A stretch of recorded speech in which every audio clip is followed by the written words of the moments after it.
इन्होंने लिखा है कि उस प्रॉपर्टी से, उस शॉप से मम्मी को 30,000 पर मंथ रेंट आ रहा है। तो भाई 30,000 तो बहुत दूर की बात है। जिस दिन 15,000 भी आ गया ना मेरी माँ को, मैं तो ये टिफ़िन का काम नहीं करने दूंगी, क्योंकि मैं चाहूँगी कि 65 साल की उम्र में मेरी मम्मी अब आराम से बैठ के अपनी ज़िंदगी गुजारें। तो जी जिस दुकान की ये बात कर रही हैं उनकी 1979 की भी स्लिप्स हम रेंट की कोर्ट को दिखाएंगे, जिसमें वो प्रॉपर्टी ऑनर का प्रॉपर नेम है, और जो हमने अभी आईडी निकलवाई है शॉप की, मैं आपको दिखा भी देती हूँ अगर मुझे मिलती है तो, उसमें भी वो ऑनर सेम है। तो मैडम हवा में फेंकने से कुछ नहीं होता, यूँ 30-30 हज़ार के 50-50 हज़ार के सपने लेके आओगे ना। ये देखिए, ये मैं आपको दिखाती हूँ 2479, सॉरी मैं उल्टा दिखा रही हूँ, 24,879 ये वो स्लिप है। और ये पापा का नाम है बालकृष्ण बजाज, पेंटर, सुभाष मंदिर। ये तब की हैं, और ये अभी की प्रॉपर्टी आईडी है जो हमने निकलवा ली है। इसमें भी ऑनर एट प्रेजेंट भी कोई और हैं। तो ऐसी बहुत सारी स्लिप्स हैं, तो सिर्फ 79 की है जो कि मैं लेके गई थी। आगे बढ़ते हैं जी। अब मैडम कहती हैं जी ये पूरी फैमिली ना जॉइंट बिजनेस कर रही है टिफिन सर्विस का। हम वेले लगा लिए क्या तूने कि हम टिफिन सर्विस का जॉइंट बिजनेस कर रहे हैं? उनसे हमारी अर्निंग है 80,000 रुपये। भाई अगर हम 80,000 रुपये कमा रहे हैं, मेरी माँ अगर 80,000 रुपये कमा रही है, तो यहाँ लिखा है जी which they are legally bound to pay maintenance allowance to the applicant at the rate of ₹30,000। भाई साहब लीगली बाउंड है हम, इस औरत को हमें 30,000 देने ही देने पड़ेंगे। मुझे तो पता नहीं है किसने कॉपी पेस्ट किया है। 80,000 रुपये मेरी माँ कमा रही है, शर्म से डूब मर। 60 रुपये का टिफिन एक टाइम में एक बच्चा लेता है, टोटल 3 बच्चे हैं। पहले तो हमने हमारी माँ को मना कर रखा है कि ज़्यादा टिफिन लेने की ज़रूरत ही नहीं है, उतना लो जितना आपसे हो जाता है। मैं बड़े फ़क्र के साथ कहती हूँ कि मेरी माँ खाना बना के बच्चों को खिलाती हैं, इसमें उनको शौक भी है, उनका काम भी चल जाता है। और अकेले माँ अपने लिए खाना नहीं बनाएगी, दूसरों को बना खिलाने के लिए जब बनाती है तो वो खुद के लिए भी खा लेती है। और प्लस मम्मी की ना टेंशन डाइवर्ट हो जाती है, वो बेटे से निकल के, बहू से निकल के वो इस चीज़ पे आ जाती है, सब्जी क्या बनाऊं, रोटी क्या बनाऊं, कैसे बनाऊं, कितने बजे आएगा। उनका आधा दिन इसी चीज़ में निकल जाता है। नहीं तो हम उन्हें काम कब का बंद करा देते, उनकी ये उम्र नहीं है। तो हम चाहते हैं कि कोई बात नहीं, उनका दिमाग किसी तरह डाइवर्ट रहे, तो वो 60 रुपये पर टिफिन बनाती है। जो लोग उनका नमक खा रहे हैं, जो लोग प्यार से उनका खाना खा रहे हैं ना, वो कहते हैं आप चिंता मत करना, हम चलेंगे कोर्ट, हम देंगे गवाही। ठीक है। तो ये हवा में 80,000 फेंक दे, 30,000 तेरे को दे दे, किस चीज के 30,000 दे भाई? तेरे जैसी औरतों को भी मेंटेनेंस की जरूरत पड़ती है, किस चीज का मेंटेनेंस चाहिए तुझे? पूरे खानदान में भी किसी की कमाई 30,000 रुपए है क्या महीना? 30,000 रुपए तो अभी तूने या तेरे पति ने भी कमा के रखे थे।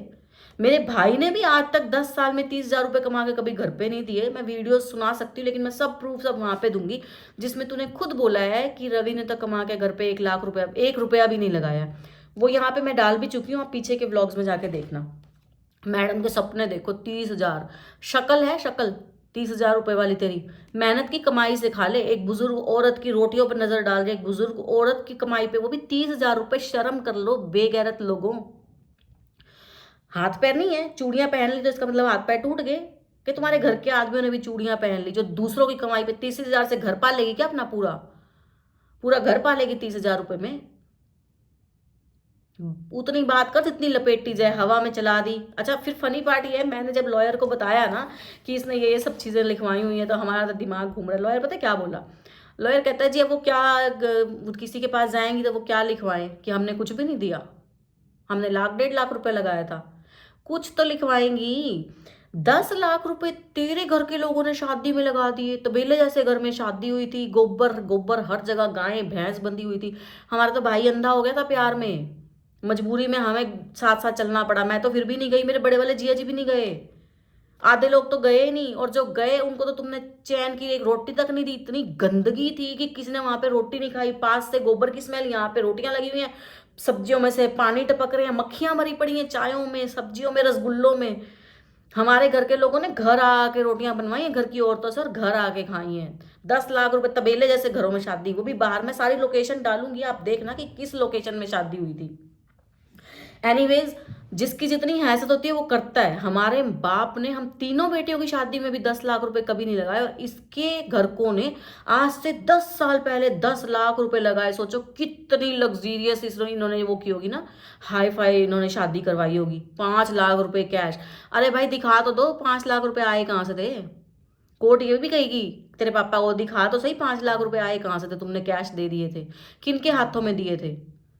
अगर एक पल को मान भी लेते, तुमने दे दिए थे रवि के हाथ में या कैसे भी मान लेते हैं, सिर्फ तुम्हारे सपनों की दुनिया में चल पड़ते हैं, तो जिसको दिए थे वो तो गया। तू किस अलाउंस की बात कर रही है भाई? तेरा तलाक हो रहा है, तेरा डिवोर्स हो रहा है क्या? तेरी सास से, जो तेरी सास तेरे को 30,000 रुपये महीना भिजवाए। एक होते हैं बेशरम, एक होते हैं मतलब जिनको खुद को, मुझे लगता है तू ना रवि की डेथ का तो तेरे पे असर हुआ नहीं, लेकिन नोट चाटते तेरे को दिखे ना तो तेरा दिमाग थोड़ा सा सरक गया कि अब मेरे हाथों से नोट जा रहे, गड्डियां जा रही। तेरे को गड्डियां दी थी 10-10 लाख रुपए की, तूने मेरी माँ को टॉर्चर करना शुरू कर दिया कि टॉर्चर करूंगी तो ये मुझे घर से भेजेंगे और 10-10 लाख रुपए की गड्डियां दे के भेजेंगे। तेरे पूरे खानदान ने प्लानिंग कर ली थी, इसलिए तेरी माँ कहती थी आए तो पूरा हिस्सा लेके आइयो।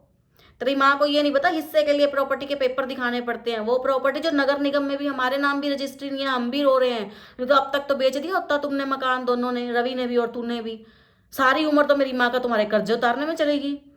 चल उसने ना भी बेचा होता तो हम बेच के तेरे को दे के दफा करके और हम आराम से ले जाते हैं हमारी माँ को। मकान ही तो नहीं बिकता, सारा स्यापा तो इस चीज का है। कोर्ट नहीं देखेगी कि कागज दिखा, पेपर दिखाओ किसके नाम है। नगर निगम में भी नहीं चढ़े हुए, लेकिन तुम्हारे दिमाग में वो पेपर चढ़ गए। पढ़े लिखे हो ना तो भी अनपढ़ हो तुम, और जिसके पास गए वो भी तुम्हें बेवकूफ बना रहा है। चलो आगे बढ़ते हैं। ये कह रही है कि ये उसी घर में रह रही थी जब से शादी हुई है। वो तो बेटा मैं प्रूव कर दूंगी तू कौन से घर में रह रही थी।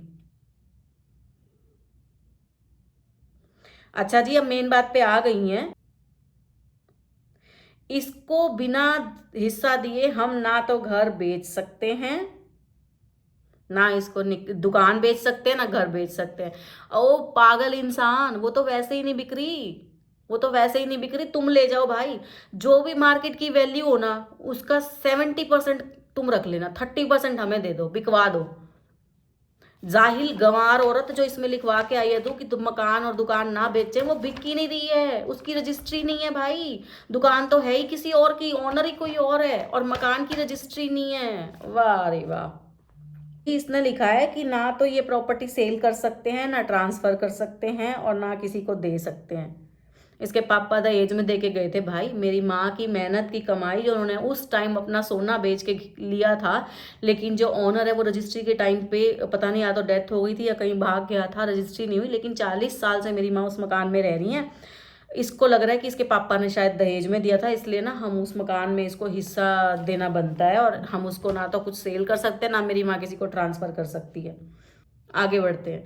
The respondents be further restrained from alienating, transferring or encumbering any part of portion of the properties including the above referred house and shop। अच्छा भाई, अब अभी तो मैडम जी कह रही थी कि आप किसी को ट्रांसफर नहीं कर सकते, किसी को दे नहीं सकते हैं, अभी कह रही थी कि रेंट पे चढ़ी हुई है। और हमारी ही चीज हम इसकी आज्ञा के बिना किसी को नहीं दे सकते। तालियां बजा दो मोहतरमा के लिए एक बार।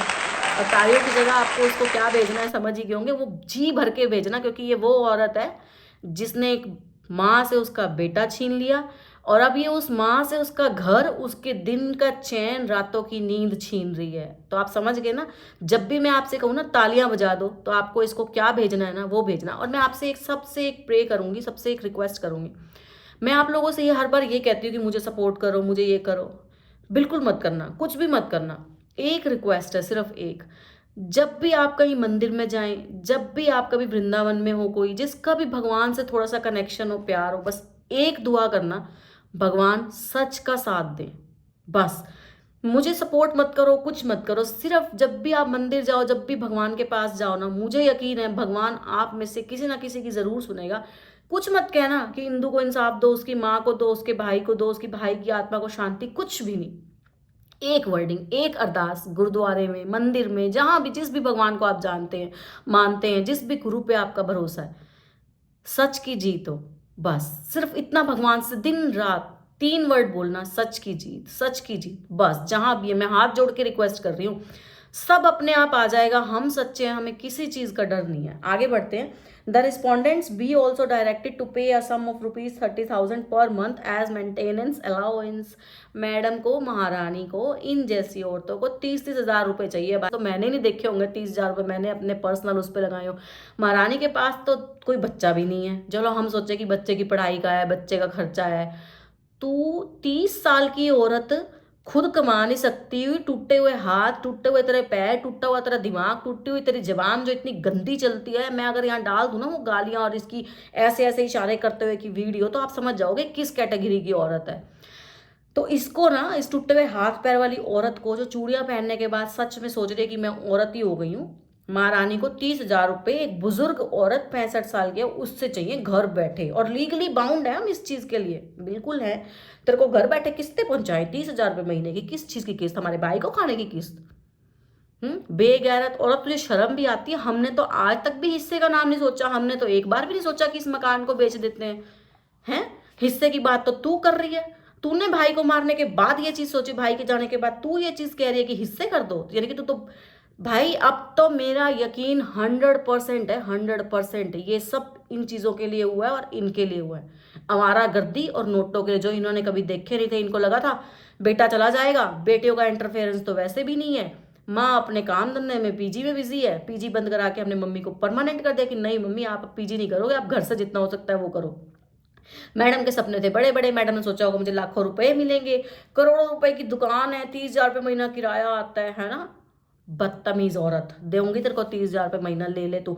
अब ये जब सब तेरे को तालियां भेजेंगी ना, तालियां समझ गई कौन सी तालियां, तब तेरे को 30,000 जो मिलेंगी ना, वो खरीदने से भी किसी को नहीं मिलती, तेरे को घर बैठे बैठे मिलेंगी, और तू वही खरीद सकती है, और तू उन्हीं के लायक है। समझ गई उसको क्या कहते हैं? बददुआएं जो एक माँ के मन से निकलती हैं, जो बहनों के मन से निकलती हैं। सोच, राखी का दिन आएगा और हम अपने भाई की कलाई पे, हाथ पे राखी नहीं बांध सकेंगे। नोट बांध लेंगे क्या हम अपने हाथ के ऊपर? ये हिस्से बांध लेंगे क्या हम हाथ के ऊपर?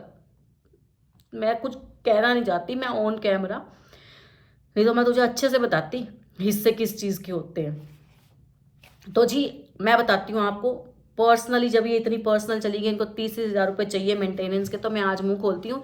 इसके एक भाई पे मर्डर केस चल रहा है, इसीलिए कि ये कुछ भी कर सकती हैं, 4-5 के ग्रुप बना के, गैंग बना के, चुपके से हमारी माँ के पास सुबह सुबह ये घुस जाती है, तो ये रात को भी कुछ कर सकती हैं। सबसे पहले तो मैं अपनी माँ के घर पे अब एक सीसीटीवी कैमरा लगवाने वाली हूँ बहुत जल्दी, और थोड़ा सा मुझे ये सोचना पड़ता है, कहती है ना 80,000 रुपये आता, तो अब तक तो मैं 8-10 कैमरे लगवा चुकी होती।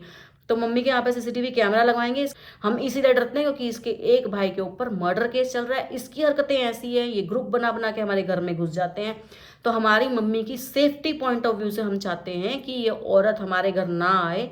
हिस्सों के लिए भाई चला गया, अब नहीं चाहते भाई माँ भी जाए, हाथ जोड़ दिए, हाथ जोड़ दिए। और जिस हिस्से की तू बात कर रही है ना, इसको प्रूव करने के लिए कोर्ट में जाना पड़ता है, ये मनी ऑर्डर्स ले लेके कि ये किराए भेजे गए हैं।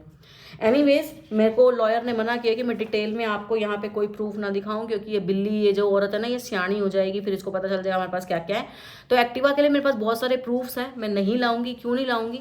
मैं तेरे को ज़मीर से गिरता हुआ बेगैरत को देखना चाहती हूँ कि तुम दूसरों के हक की कमाई कैसे उछालते हो, कैसे उड़ाते हो। उड़ाओ, डबल ट्रिपल होके जब निकलेगी ना, उस दिन बैठ के रोओगे। अभी तुम हंस लो, एक माँ का, उस माँ का कलेजा तू दिखा रही है जिसका बेटा उससे बेइंतहा प्यार करता था। मेरी माँ का मोह हम चारों भाई बहनों में सबसे ज़्यादा रवि में था, इसीलिए वो उसके सारी दवाई के खर्चे, हॉस्पिटल्स की, सब कुछ। अभी रवि के साथ बहुत कुछ हुआ था पीछे की लाइफ में, मैं धीरे धीरे हर चीज़ में आपको बताऊंगी।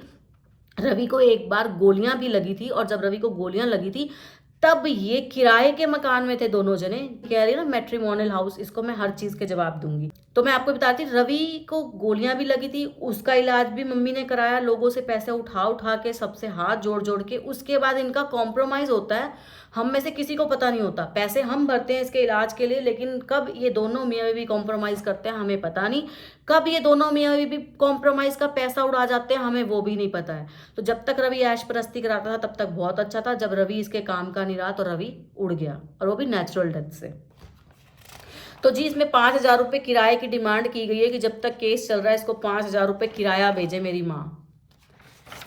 तो ये थे ये सारे संबंध, और ये थी इस औरत की हकीकत। एक औरत जब गिर जाती है ना, तो उसका बस कहाँ चलता है? बस कहाँ चलता है सिर्फ उसका, या तो वो रेप के केस लगवाती है, छेड़छाड़ के केस डलवाती है, या फिर वो ऐसे घरों को टुकड़ों में बांध देती हैं। इन जैसी औरतें बहुओं के ऊपर ट्रस्ट को कम कर देती हैं। मैं क्यों, एक औरत गंदी है उसके लिए मैं सबको थोड़ी गंदा कर सकती हूँ। ऐसी औरतों की हरकतों से ही लोग बहुओं को बेटियां बनाने से डरते हैं। ऐसी मैं समझ गई कि क्यों सासों को ऐसे लगा रहता है कि बहू है बहू है। ये ऐसी औरतें, जब इसकी कहानी 20 लोग 50 लोग सुन रहे होंगे, उनको लगेगा कल को हमारे साथ भी ऐसा ना हो जाए। भाई मैं बहुत पढ़ी लिखी हूँ, मैं कास्टिज्म में बिल्कुल बिल्कुल भी विश्वास नहीं करती हूँ। मेरे लिए सब के सब एक जैसे हैं। तो ये था वो सारा केस, ये थे वो सम्मन जो हमें मिले हैं, और ये एलिगेशंस, तो ये एलिगेशंस हवा में गुल हो जाएंगे, क्योंकि जैसा कि मेरे लॉयर ने मुझे समझाया, जो जो एलिगेशंस लगे हैं वो इनको प्रूव करने पड़ेंगे, और जो जो हम रिप्लाई करेंगे वो हमें प्रूव करने पड़ेंगे। ये कोर्ट का प्रोसेस होता है। तो इसमें हमें डेट मिली है मार्च की 24, तो जाएंगे, अपीयर होना पड़ेगा। मैं फिर कह रही हूँ, मैंने अभी वीडियो डाला जिसमें मम्मी रो रही थी। मम्मी को पता नहीं होता सम्मन क्या है, वो कोई अनजान आदमी का कॉल आ गया, आपने देखा होगा, मैं फ़ोन मिला रही थी, मम्मी के पास वो छोटा सा फ़ोन है, अनजान आदमी का फ़ोन आता है, मम्मी वहीं घबरा जाती है कि पता नहीं क्या हो गया, आप कौन सा चौकी थाने जाना पड़ेगा। मेरी माँ के आंसुओं को देख के हम डरते हैं। बस तू, यही एक दर्द, यही एक तकलीफ है जो तू माँ को दे रही है, और किसी को जो तू दे रही है ना, वो 10 गुना 20 गुना पता नहीं कितने गुना हो के वापस आता है। क्योंकि अब हम अकेले दुआ नहीं कर रहे, अब मेरे साथ ये पूरी फैमिली, मेरे साथ ये पूरा परिवार, 2-3 हज़ार लोगों का परिवार, 2-3 हज़ार है, धीरे धीरे 5 भी जुड़ेंगे, 10 भी जुड़ेंगे, कई हज़ार लोग। जब तेरे को एक माँ को रुलाने के बदले में भेजेंगे ना अपने मन से निकले हुए शब्द, संभाल नहीं पाओगे बेटा, संभाल नहीं पाओगे। मेरे साथ ऐसे पता नहीं कितने भाई खड़े हैं जो मेरे को हर वक्त एक ही बात बोलते हैं, दीदी घबराओ मत। एक भाई गया, आपके साथ 10-20 भाई खड़े हैं। फक्र है मुझे कि मेरी माँ की परवरिश है, मेरे बाप का जिगरा है मेरे अंदर। मैं मेरे परिवार का बेटा बन के दिखाऊंगी, तुझे याद रखियो। मेरे माँ की हक की कमाई ऐसे तो तुझे नहीं ले जाने दूंगी, ऐसे नहीं ले जाने दूंगी। और जितना तुमने शादी में लगाया था ना, उससे ज़्यादा ही तुझे दे रहे थे इज्जत के साथ, लेकिन तुझे वो रास नहीं आया है ना। हम हार के, थक हार के राजी हो गए थे कि ले और जा, तुझे रास नहीं आया। क्यों नहीं रास आया? तेरे पूरे खानदान को, जिन्होंने शायद कभी पैसा देखा नहीं, इज्जत का तो तुम्हें कोई फर्क ही नहीं पड़ता, घंटा फर्क नहीं पड़ता तुम्हें। 50 लोग गए थे महिला थाना में, 50 लोगों के आगे इनकी बेटी अपने ही बड़ी छेड़खानी का आरोप लगाती है। मैं सोचती थी कागज में कंप्लेन लिखा दिया, कोई बात नहीं, मेरे से लिखवा लो, मैं लिख दूंगी। यार सामने वाले बंदे की आंखों में आंखें डाल के आपने ये कहना पड़ जाए कि छेड़छाड़ का आरोप, डूब मरने वाली बात है, डूब मरने वाली बात। एनीवे वीडियो बहुत लंबा हो गया, इसको पार्ट्स में कंटिन्यू करूंगी। तो आज के लिए बस इतना ही। जल्दी मिलूंगी आपसे नए ब्लॉग में। सपोर्ट करते रहो, सब्सक्राइब करते रहो, वीडियोस को शेयर करते रहो, लोगों को आइडियाज़ मिलते रहें कि घर बैठे बैठे जब दुश्मन अंदर से घुसता है ना, तो वो ऐसी औरतों के रूप में भी घुस सकता है। तो ऐसी औरतों से सावधान रहें, ये घरों को टुकड़ों में बांटने के लिए किसी भी हद तक जा सकती हैं, लेकिन मैं तुझे ऐसा करने नहीं दूंगी, याद रखियो। क्योंकि तेरा पाला 3 बहनों से पड़ा है, 1 नहीं, 2 नहीं, 3। अब 3 के पीछे हजारों जुड़ती जा रही है। तो अब बेटा मेरी माँ तक पहुँचने के लिए ना तुझे बहुत सारी बहनों के ऊपर से गुजरना पड़ेगा। चल, गुड लक, प्रूव कर इन सब चीज़ों को कोर्ट में। जल्दी मिलेंगे।